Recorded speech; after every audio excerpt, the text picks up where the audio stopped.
तो फ्रिक्शन के बारे में अभी तक जितना डिस्कशन हम लोग जानते हैं, थोड़ा थोड़ा जानते हैं, जो भी डिस्कशन किए उसके हिसाब से लिखेंगे। तो व्हाट इज फ्रिक्शन अगर लिखेंगे, फ्रिक्शन क्या है? It is an electromagnetic force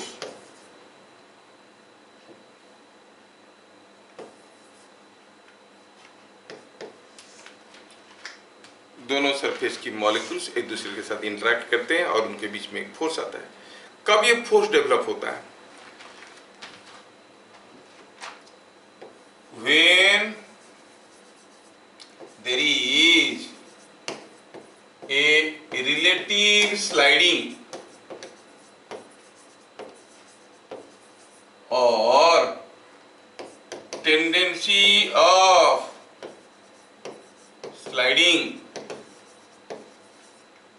between two surfaces, the oppositional force developed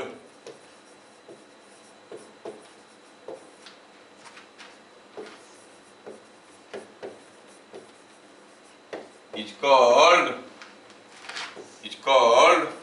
frictional force.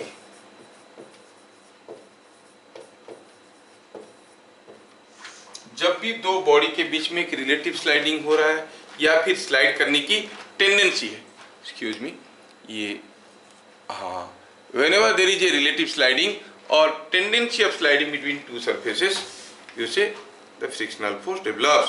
जैसे मैं कहूँ, मैं अगर अपनी दोनों हाथों को ऐसे ऐसे मूव कर रहा हूँ तो दोनों हाथों में कोई फ्रिक्शनल फोर्स नहीं है, लेकिन जब मैं ऐसे ऐसे कर रहा हूँ there is a frictional force relative to this hand is moving.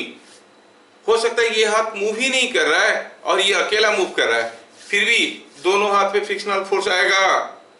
ये हाथ पे जो फ्रिक्शनल फोर्स आया कौन दिया? यहाँ का मॉलिक्यूल्स है कि नहीं? तो ये बन गए एजेंट और ये बन गया object. And for every reaction there is an equal opposite reaction. अगर ये हाथ इसके ऊपर एक फ्रिक्शनल फोर्स दिया तो ये भी उसके ऊपर उतना ही फ्रिक्शनल फोर्स देगा, पर तीनों अपोजिट डायरेक्शन में देगा। समझ में आ रहा है क्या? So the frictional forces are equal opposite on the two surfaces. अच्छा, अगर ये हाथ पे फोर्स फ्रिक्शनल फोर्स 10 न्यूटन है, ये हाथ पे ऑपोजिट फोर्स 10 न्यूटन है, तो दोनों हाथ को रगड़ने से क्या नेट फ्रिक्शनल फोर्स 0 हो जाएगा? दो फोर्स एक दूसरे को कब कैंसिल करते हैं? If they are equal and opposite and acting on same body. एक फ्रिक्शनल फोर्स इसके ऊपर आ रहा है, एक फोर्स इसके ऊपर आ रहा है, तो they will not cancel out. समझ में आया क्या? तो क्या लिखेंगे? तो फ्रिक्शनल फोर्स कब डेवलप हुआ? When there is a relative sliding, relative to this hand this pen is sliding. और there is one more important term you notice, it is written there is a tendency of sliding, relative sliding और tendency of sliding. जैसे ये pen मेरे हाथ पे रखा है, ना ये स्लाइड कर रहा है ना ही स्लाइड करने की टेंडेंसी रखता है, इसके ऊपर कोई फ्रिक्शनल फोर्स नहीं। अगर मैं हाथ को टेढ़ा किया, अब ये स्लाइड नहीं कर रहा है लेकिन स्लाइड करने का टेंडेंसी रखता है, थोड़ा अगर तेल डाल दूंगा तो फिसल के निकल जाएगा, जा नहीं पा रहा है। क्यों? Because of friction, because there is a tendency of sliding. ऐसे रखा, ना स्लाइड कर रहा है ना टेंडेंसी है, तो अब फ्रिक्शन नहीं है। ऐसे रखते हुए अगर मैं पेन को खींच रहा हूँ, हाँ अब ये स्लाइड कर रहा है, तो फ्रिक्शनल फोर्स होगा। So whenever there is a relative sliding और tendency of sliding between two surfaces, the oppositional force develop, एक फोर्स डेवलप होता है जो दोनों को अपोज करता है, रिलेटिव स्लाइडिंग को, उसको कहते हैं फ्रिक्शनल फोर्स। समझ में आया क्या? तो जब भी कोई फोर्स की बात आता है तो तुरंत हमें फोर्स के बारे में तीन चीज जानने की जरूरत होता है। क्या क्या चीज है वो? Magnitude, direction and point of application. नहीं? अच्छा, तो क्या लिखेंगे? दिस फोर्स और frictional force acts, frictional force acts tangent to the surfaces। तो उसका पॉइंट ऑफ एप्लीकेशन पता चल गया। है ना, in a direction, in a direction of relative, in a direction opposite to, क्योंकि अपोज कर रहा है, अपोजिट टू रिलेटिव स्लाइडिंग और टेंडेंसी ऑफ स्लाइडिंग। क्या मेरी बात समझ में आया? फ्रिक्शनल फोर्स कहाँ पे आता है, कौन सा डायरेक्शन में आता है? इतनी आसानी से फ्रिक्शनल फोर्स का डायरेक्शन नहीं जान सकते। आगे आगे हम ढेर सारे तरीके देखेंगे जिसमें फ्रिक्शनल फोर्स का डायरेक्शन हम पता करते हैं। तो frictional force acts tangent to surfaces in the direction opposite to relative sliding and tendency of sliding. Point number 4, the frictional force on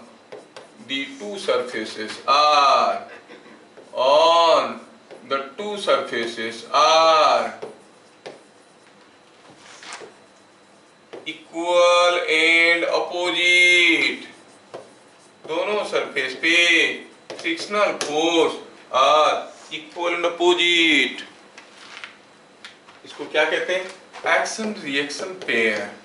action reaction सुने होंगे थर्ड लॉ में, नहीं, एक्शन रिएक्शन पेयर। सपोज हम कहेंगे कि यहाँ पे कोई एक ब्लॉक रखा हुआ है जमीन पे, ठीक है, और पता चला ये ब्लॉक क्या हुआ है, इसको यहाँ से ऐसे फ्लोर पे रखा गया है, इसको ऐसे बांध लिया गया है, इसके ऊपर मान लो कि दूसरा एक ब्लॉक रखा गया है ऐसे। Suppose you pull this block with some force, ऊपर वाला ब्लॉक स्लाइड कर रहा है, मुझे हर सरफेस पे फ्रिक्शनल फोर्स का डायरेक्शन चाहिए। मैं दोबारा ड्रॉ करना चाहता हूं ये पूरा फिगर को, ये पूरा फिगर को मैं जब दोबारा ड्रॉ करने की कोशिश कर रहा हूँ, मैं दिखा रहा हूँ कि ये वाला थोड़ा ऊपर सरका दूं ताकि मैं दिखा पाऊंगा कैसे हो रहा है फ्रिक्शनल फोर्स। अब क्या हो रहा है, आप इसको खींच रहे हो तो ये इसके ऊपर स्लाइड कर रहा है, तो यहाँ पे फ्रिक्शनल फोर्स कैसे होगा, टेंजेंट टू दी सरफेस होगा। आगे की तरफ होगा कि पीछे की तरफ होगा? देखो, relative to this, with respect to this, ये पॉइंट किधर जा रहा है, आगे, तो इसके ऊपर जो फ्रिक्शनल फोर्स आएगा वो पीछे की तरफ आएगा। जो फ्रिक्शनल फोर्स आया वो अगर F1 है, for every action there is an equal and opposite reaction, तो इसके ऊपर फ्रिक्शनल फोर्स आएगा कितना, इक्वल एंड अपोजिट F1। ये ब्लॉक इधर बंधा हुआ है, क्या ये स्लाइड कर सकता है? नहीं कर सकता, बंधा हुआ है, तो नीचे कुछ फ्रिक्शनल फोर्स होगा क्या? No frictional force. मेरी बात समझ में आ रहा है? फ्रिक्शनल फोर्स सिर्फ आया इन दोनों सरफेस में, क्या है, it is opposite to the relative sliding और टेंडेंसी ऑफ स्लाइडिंग। समझ में आ रहा है? जैसे मैं आपको एक दूसरा थोड़ा सा एग्जैगरेटेड एग्जांपल देता हूँ। हाँ हाँ बोलो सर। जो नीचे वाले ब्लॉक के ऊपर एक फोर्स आ रहा है, तो सर उसका भी एक टेंडेंसी ऑफ स्लाइडिंग नहीं आता है? हाँ, लेकिन ये बंधा हुआ है ना इधर से, तो उसके ऊपर एक फोर्स आ रहा है, तो यहाँ पर भी तो टेंशन क्रिएट हो रहा होगा, है कि नहीं? Third force is counter balancing. अच्छा चलो ठीक है, मैं आपको दूसरा एक एग्जांपल देता हूँ। सपोजिंग हम कहेंगे कि यहाँ पे कोई एक ऐसा वाला ले लेते हैं, हम ही ड्रॉ करते हैं। Suppose here is a wedge like thing, yes, ऐसा शेप का कोई एक वेज है, ठीक है, ऐसा शेप का कोई एक वेज है, थोड़ा छोटा कर देते हैं, यस यस यस। अब क्या हुआ, इसको हमने क्या किया है, किसी वॉल के साथ रखे हैं बगल में, से here is A wall like this. मैं जानबूझ के थोड़ा सा गैप करके रख रहा हूं ताकि यू कैन विजुअलाइज, हाँ यू कैन विजुअलाइज कि क्या हो रहा है। यस, अब हुआ यूं है कि यहाँ पर हुआ यूं है कि एक दूसरा वेज लाइक ब्लॉक है। सपोज हम कहेंगे यहाँ पे कोई एक ब्लॉक है, ठीक है,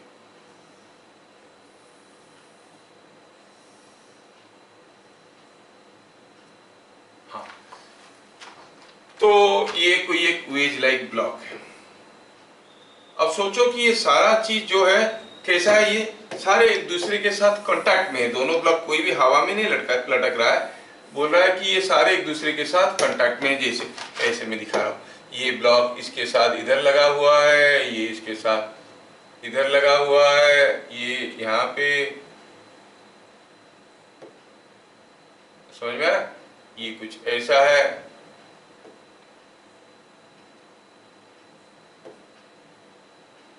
are you able to understand the figures? देखो तो ऐसा दो ब्लॉक रखा है, एक ब्लॉक है ऐसा वाला और दूसरा ब्लॉक है ऐसा वाला, दोनों कांटेक्ट में रखें, समझ में आ रहा है? अगर हम इसको इधर को पुश करेंगे, ये वाला ब्लॉक को इधर को कोई फोर्स लगा के पुश करेंगे तो ये घुसेगा अंदर, ये घुसेगा अंदर तो ये चढ़ेगा ऊपर, दिख रहा है? ये समझ में आ रहा है? बढ़िया। अगर ये समझ में आ रहा है, वही बात है जब इसको हम पुश कर रहे हैं और ये चढ़ रहा है। मुझे पता करना है कि ये सारा सरफेस में फ्रिक्शनल फोर्स का डायरेक्शन कितना सरफेस है, 1 2 3 4 5 6 6 सरफेस है। You are pushing it here and the wedge is going in, so this block is lifted, ठीक है? तो बताओ ये वाला सरफेस पे, पहले बताओ ये वाला सरफेस पे फ्रिक्शनल फोर्स किधर को होगा, टुवर्ड्स राइट और towards left? To with respect to ground ये किधर जा रहा है, इधर। जिधर भी जा रहा होगा frictional force will oppose, the force will oppose. तो फोर्स कैसे आएगा? The force will come in a direction like this, tangentially आएगा सरफेस पे। मान लो कि जो फोर्स आया वो F1 है, तो ग्राउंड पे कितना फोर्स आएगा? F1 in the opposite direction. The frictional force on the two surfaces are equal and opposite. क्या आप बता सकते हो what is the direction of frictional force here? ये पॉइंट अंदर जा रहा है, तो फ्रिक्शनल फोर्स कैसे होगा? अंदर की तरफ, इधर को, ऊपर की तरफ, किधर को होगा? This point with respect to this is sliding inward. तो फ्रिक्शनल फोर्स इसको रोकने की कोशिश करेगा, कैसे होगा? By creating an opposition, you call it F2. ये जो फोर्स F2 है इस सरफेस में आया, दिया कौन? ये वाला सरफेस दिया है। एक सरफेस दूसरे के ऊपर फ्रिक्शनल फोर्स दे रहा है, एंड जितना देगा उतना पाएगा, जैसा कर्म करेगा ऐसा फल देगा। भगवान न्यूटन थोड़ी अकेले बोले, भगवान भी तो बोले जैसा कर्म करोगे ऐसा फल मिलेगा। For every action there is an equal and opposite reaction. ये आ गया F2। क्या मैं ठीक से समझा पा रहा हूँ? अब कौन मुझे बताएगा what is the direction of frictional force on the wall? Wall के ऊपर फ्रिक्शनल फोर्स किधर को होगा? देखो अब ये ब्लॉक ऊपर जाने लगा है, तो इसका मतलब इसके ऊपर फ्रिक्शनल फोर्स नीचे की तरफ होगा, जबकि इसके ऊपर फ्रिक्शनल फोर्स ऊपर की तरफ होगा। Are you able to guess the direction of frictional force every case? So when there is a relative sliding or tendency of sliding, a frictional force develops. That frictional force is opposite to the relative sliding or tendency of sliding. ठीक है? अभी कोई body का tendency of slide कैसा है वो depend करता है कि उसको ड्राइव करने वाला फोर्स कैसा है। जैसे यहाँ पे हम एक टर्म बताएंगे, अप्लाइड फोर्स। क्या है ये applied force?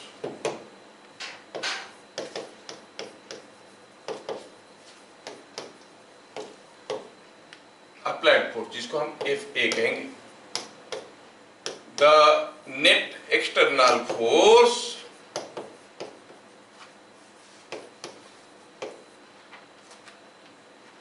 parallel to the surface of contact is called applied force.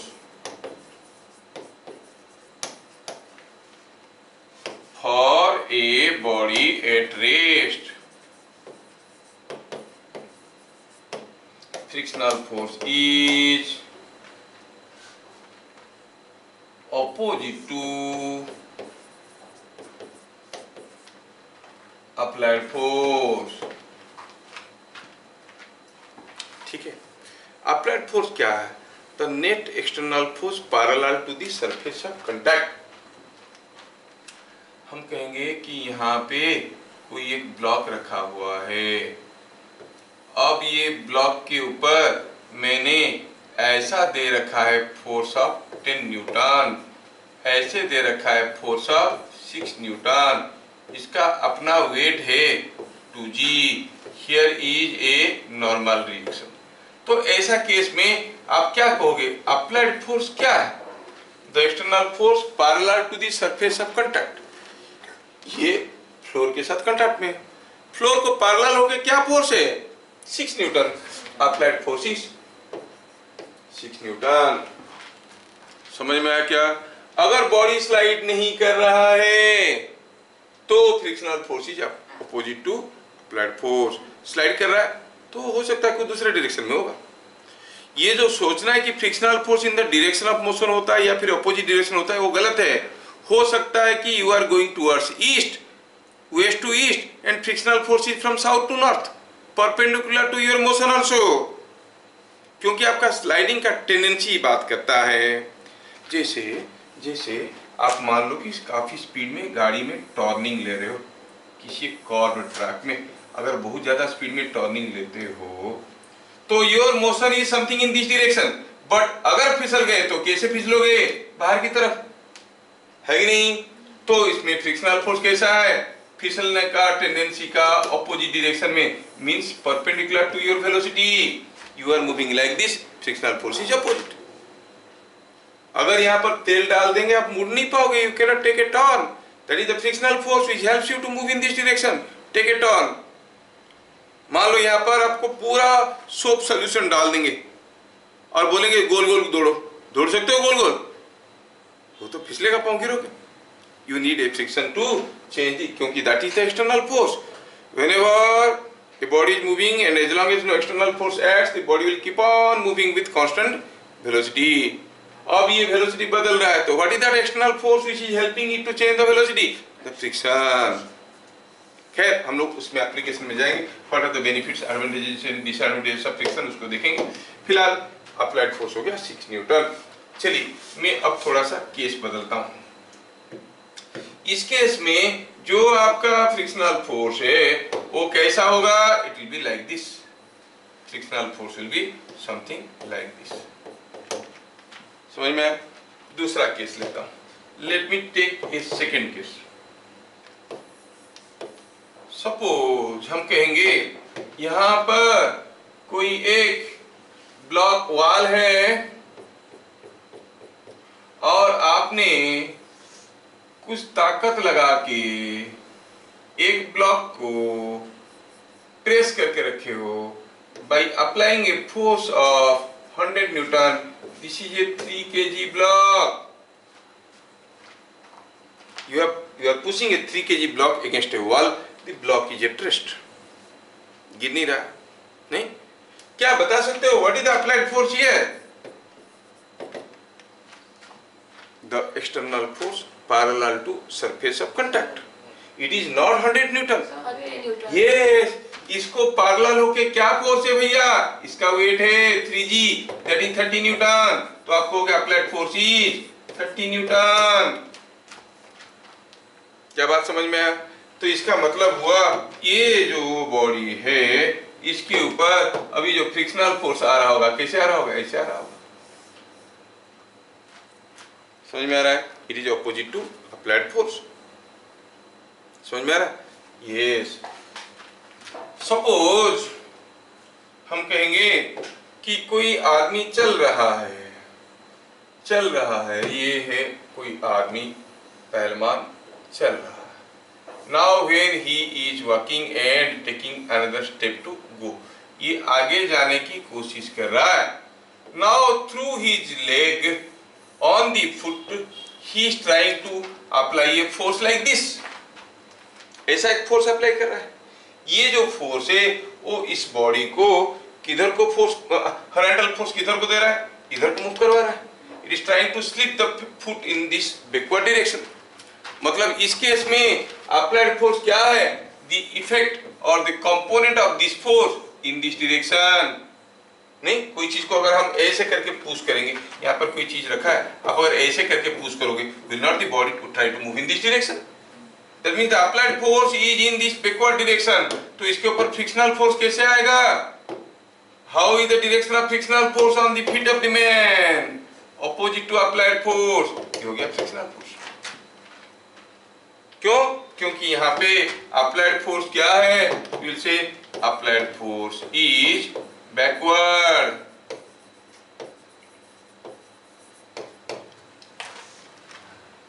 समझ में आ रहा है क्या? Frictional force is opposite to. अब बोलोगे सर अब तो बोले तो when a body at rest, rest मतलब not sliding. When you are walking, क्या आप स्लाइड कर रहे हो? चप्पल टूट गया, गोबर लग गया तो बात अलग है, ऐसे ऐसे करके चलते हैं हम लोग साफ करते हुए। अदरवाइज तो when you are walking you are sliding?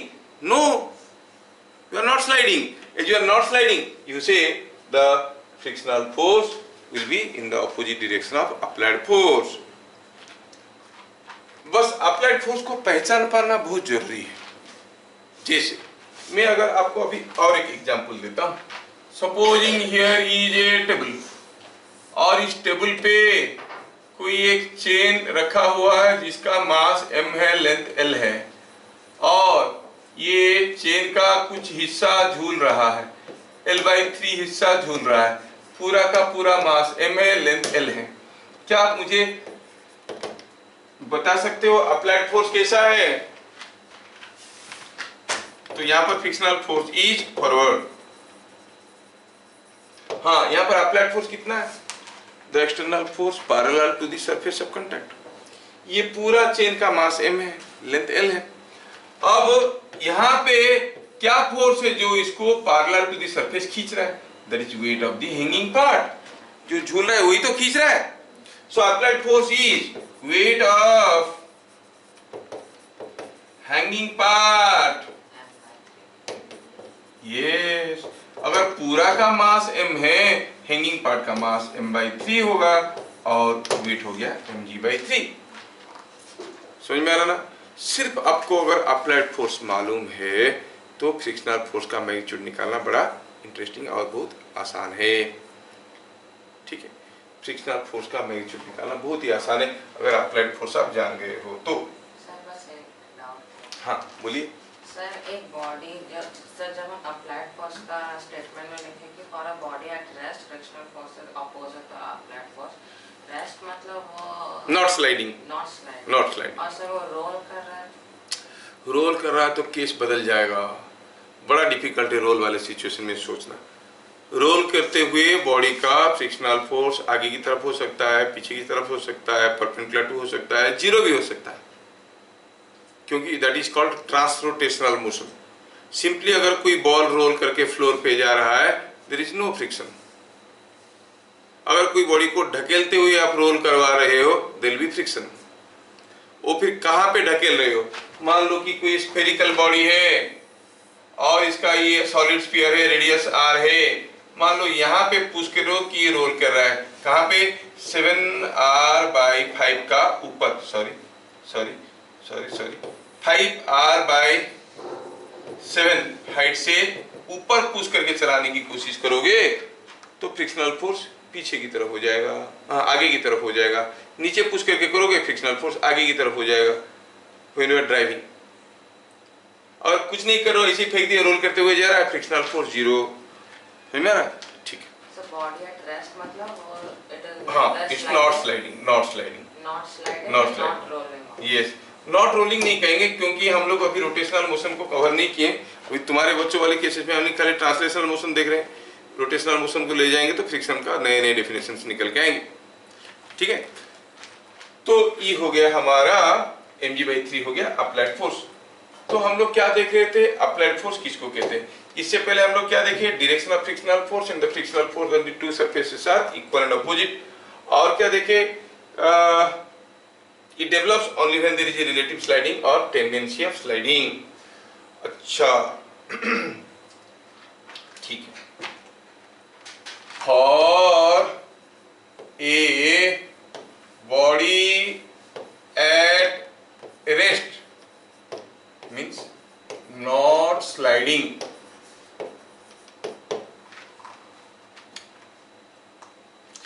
frictional force is equal to and opposite to applied force. Frictional force का मैग्नीट्यूड क्या होता है? अप्लाइड फोर्स की बराबर होता है। सोचो, सपोजिंग हम कहेंगे यहाँ पर कोई एक 2 kg का, ये कोई एक 20 kg का मास रखा गया है, यहाँ पर कोई एक 2 kg का मास रखा गया है। अब ये 2 kg वाला है और ये 10 kg वाला है। इसके ऊपर मैंने एक फोर्स लगाया, कितना? 5 न्यूटन। और इसके ऊपर एक फोर्स लगाया, कितना? 5 न्यूटन। मैं जानना चाहता हूं कि what is the frictional force on the 2 blocks. किसके ऊपर फ्रिक्शनल फोर्स ज्यादा है? दिया क्या है?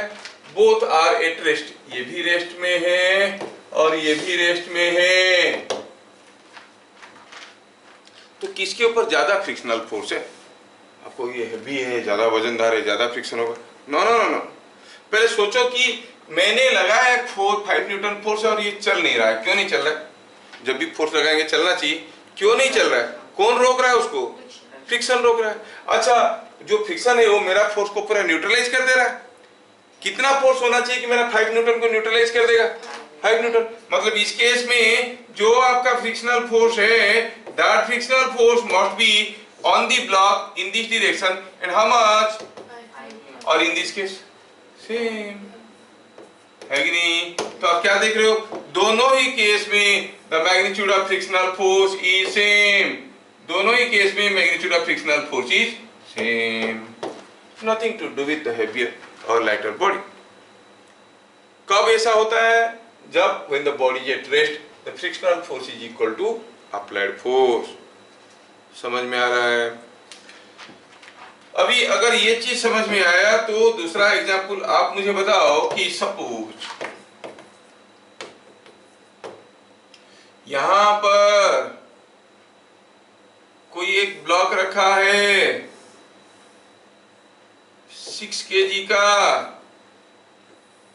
उसके नीचे ब्लॉक रखा है 10 kg का, और मैं 10 kg वाले ब्लॉक को एक फोर्स दे रखा हूं 8 न्यूटन। सब कुछ रेस्ट में है। All blocks are at rest.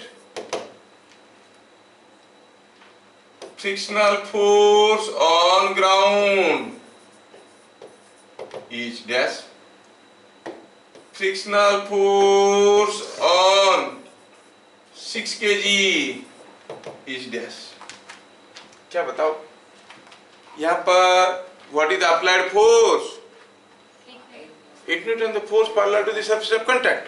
oh, applied force है 8 Newton। अब ये 6 kg है, ये 10 kg है। ये निचला वाला जो ब्लॉक है वो मूव क्यों नहीं कर रहा है? कौन रोक रहा है उसको?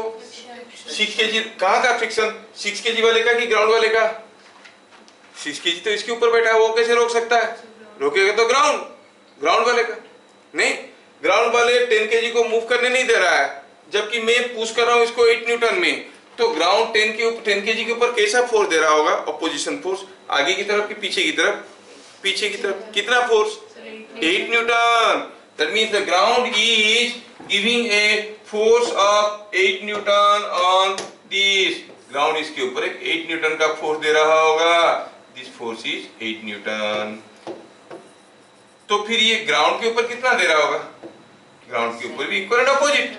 The force on ground is 8 Newton. So frictional force on ground हो गया 8 न्यूटन। कौन से डायरेक्शन में? ऐसा नहीं, बताओ फ्रिक्शनल फोर्स ऑन 6 kg, क्या 6 kg स्लाइड कर रहा है? नहीं। क्या ये स्लाइड करने का टेंडेंसी रखता है? उसको तो मालूम भी नहीं कि इधर से कोई फोर्स दे रहा है, मतलब इधर से कोई फोर्स देकर इसको मूव करवाने की कोशिश कर रहा है, ग्राउंड इसको मूव करने नहीं दे रहा है, सब कुछ रेस्ट में, उसको तो पता भी नहीं चलेगा कि कोई फोर्स दे रहा है कि नहीं दे रहा है। So what is the frictional force on 6 kg? Are you getting? No frictional force. When there is a relative sliding or tendency of sliding, a frictional force will develop. Sir 6 kg की frictional force opposite direction में नहीं दे रहा है। मैंने पहले बताओ 6 kg के ऊपर फ्रिक्शनल फोर्स कब आएगा? When 6 kg is sliding or having a tendency to slide. ऐसा वो 10 kg के ऊपर वो क्यों नहीं दे रहा है? अरे वो तो देगा तब जब विथ रिस्पेक्ट टू 10 kg वो स्लाइड करेगा या स्लाइड करने की टेंडेंसी रखेगा, है कि नहीं? अगर स्लाइड करेगा या स्लाइड करने की टेंडेंसी रखेगा तभी देगा। अच्छा इस केस में बताओ, नेक्स्ट एग्जांपल में हुआ यूं है कि यहाँ पर कोई एक ब्लॉक है जिसका मास है 4 kg और ऐसा एक ब्लॉक को आपने कोई एक फोर्स लगाया 200 न्यूटन का, और ये 200 न्यूटन का फोर्स इस ब्लॉक को पकड़ के जकड़ के अकड़ के रखा है वॉल के साथ। ये कोई एक वॉल है। If 4 kg is at rest, find the frictional force on it.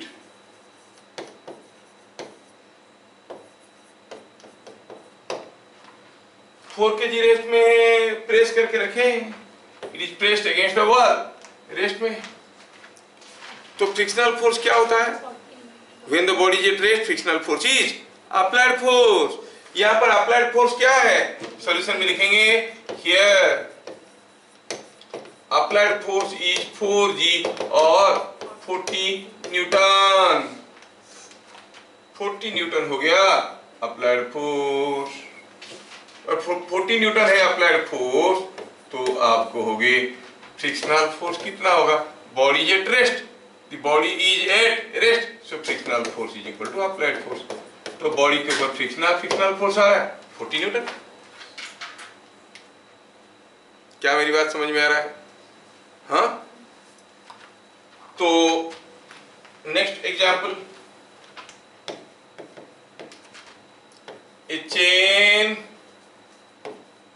of mass m and length L is kept on a horizontal table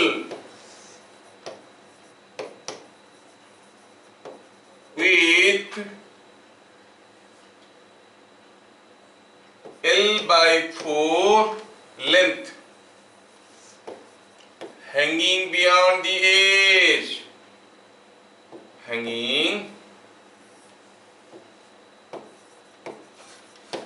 beyond the edge, hanging beyond the edge.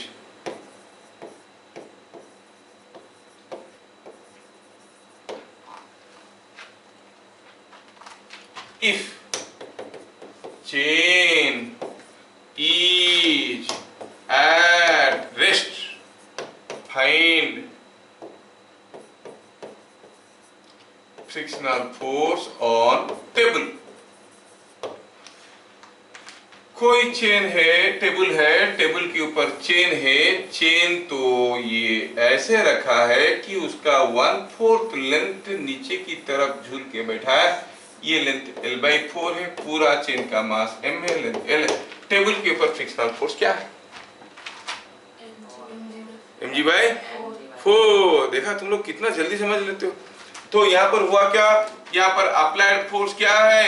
It is weight of hanging part, wait of hanging part. Wait of hanging part मतलब ये पूरा L length का mass m है, तो L/4 का मास होगा m/4 into G। और frictional force क्या है? Applied force. क्यों? क्योंकि the block chain is at rest. अगर ये स्लाइड कर रहा होता तो नहीं होता, कुछ दूसरा होता। फिर हम लोग मैग्नीट्यूड देखेंगे, स्लाइड करते वक्त मैग्नीट्यूड कैसे निकालते हैं वो भी देखेंगे। समझ में आ रहा ना? तो हमें आपको 3 चीज बताना था। फ्रिक्शनल फोर्स होता क्यों है, उसका magnitude, direction, point of application. अभी कोई बॉडी रेस्ट में है तब भी फ्रिक्शनल फोर्स आता है, स्लाइड कर रहा है तब भी आता है।